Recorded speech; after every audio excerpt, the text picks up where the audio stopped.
मंगलमय महाप्रभु ठाकुरे धवलेश्वराय नमो नमः। दीपं ज्योति परम ब्रह्म दीपं ज्योति जनार्दन दीपहरतु मे पापो पूजा दीप नमस्तुते। बाबा धवलेश्वराय नमः। संसार सुखी रखंतु। आज शुभ मंगलवार रे समस्त श्रद्धालु भक्त मानकर मंगल करंतु। मनस्कामना पूर्ण करंतु। कर्म क्षेत्र उन्नति करंतु। ग्रहरिष्ट मान खंडन करंतु। समस्त भक्त मानकर मनस्कामना पूर्ण करंतु। महाप्रभु धवलेश्वराय नमो नमः।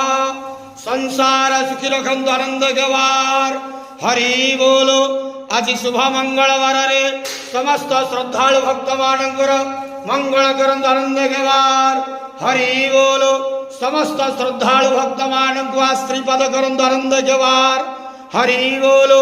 महाप्रभु धवलेश्वराय नमो नमः।